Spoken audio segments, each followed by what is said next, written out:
Está começando mais um vídeo aula para você que está aprendendo a geografia cada vez mais. Ainda mais nessa época aqui, no nosso país, onde a pandemia está cada vez mais tirando vidas, né? Então vamos pensar mais na vida, vamos pensar mais em como prevenirmos dessa doença que está assolando o Brasil inteiro, né?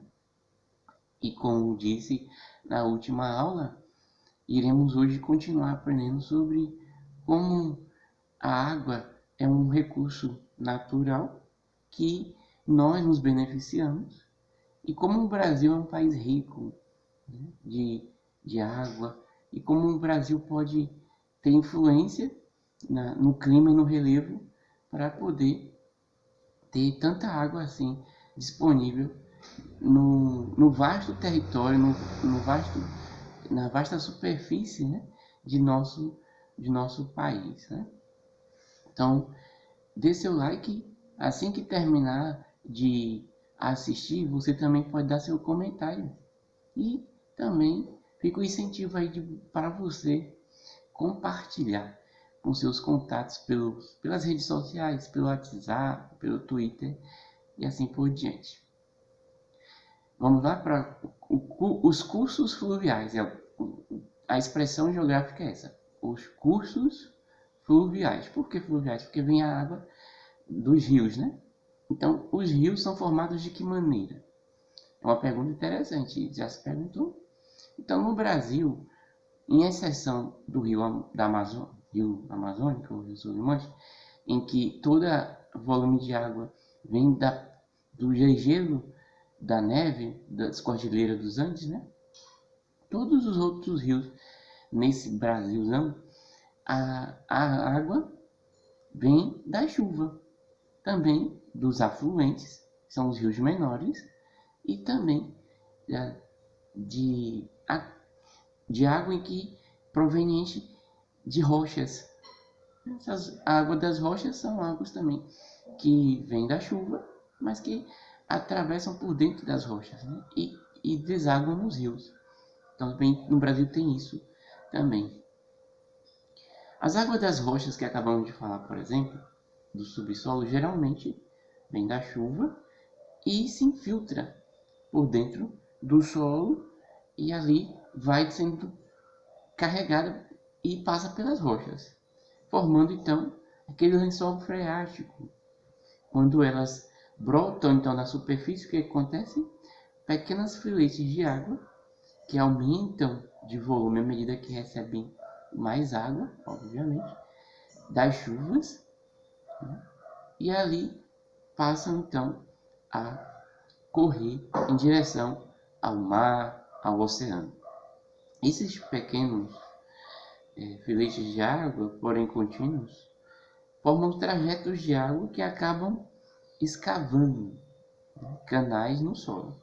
E com as novas chuvas, aí transformam esses filetes pequenos de água em córregos. E desses córregos formam os rios, né, que passam então a como que correr ou pela planície, principalmente, né, pelas partes mais baixas do solo.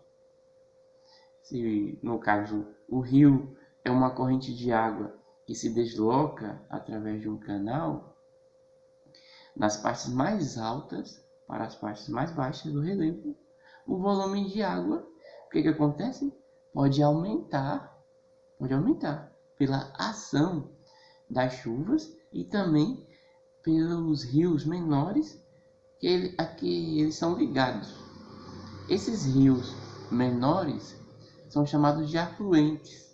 Então, por exemplo, o rio Amazonas, ele tem vários afluentes em que faz aumentar a quantidade, o volume de água.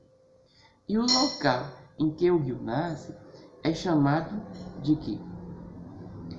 De cabeceira.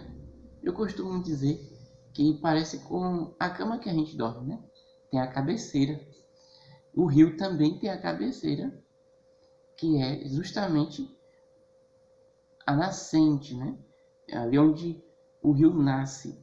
E o local que ele termina ou desemboca, nós chamamos de foz. Então, há uma desembocadura enorme, é onde de fato apresenta ali o poder do rio. Então, tem rios que essa desembocadura, no caso da foz, é formada de um delta. E tem rios também, aqui no Brasil, que a foz, onde ele termina, é chamado de estuário. Por exemplo, a foz do rio Parnaíba e a foz do rio São Francisco, eles são dois grandes rios importantes da região nordeste do Brasil. E tanto o rio Parnaíba quanto o rio São Francisco, a foz deles acontece no oceano. No caso do rio Parnaíba, existe a foz dele que é de uma desembocadura chamada delta. E o rio São Francisco é diferente a desembocadura, ou a foz do rio São Francisco, que é chamada de estuário. Então isso acontece como?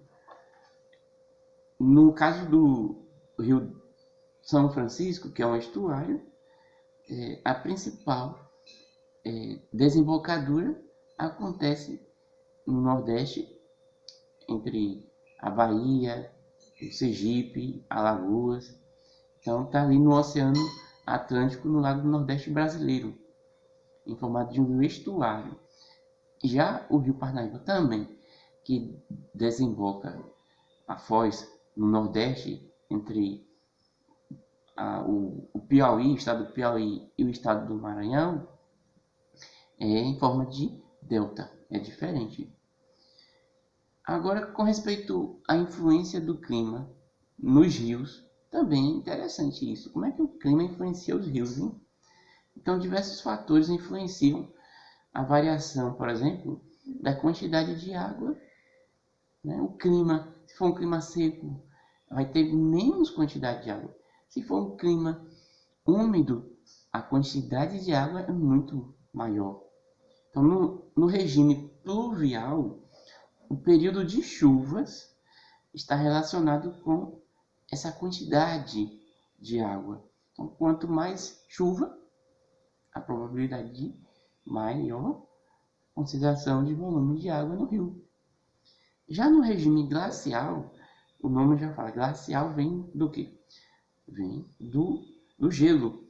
Então, a cheia dos rios relaciona-se com o derretimento das calotas polares ou do gelo. Então, o processo de derretimento do gelo, que é um clima mais quente, o que acontece? O rio vai aumentar o volume de água. Já no regime niveal, a cheia do rio depende da precipitação, ó, interessante isso, de neve. Então aqui no Brasil a gente não vai ver esse regime niveal.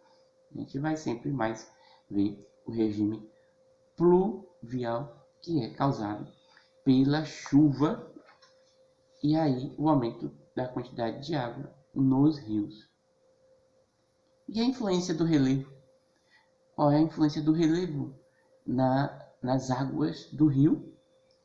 Existem 3 tipos de influências de relevo para os rios.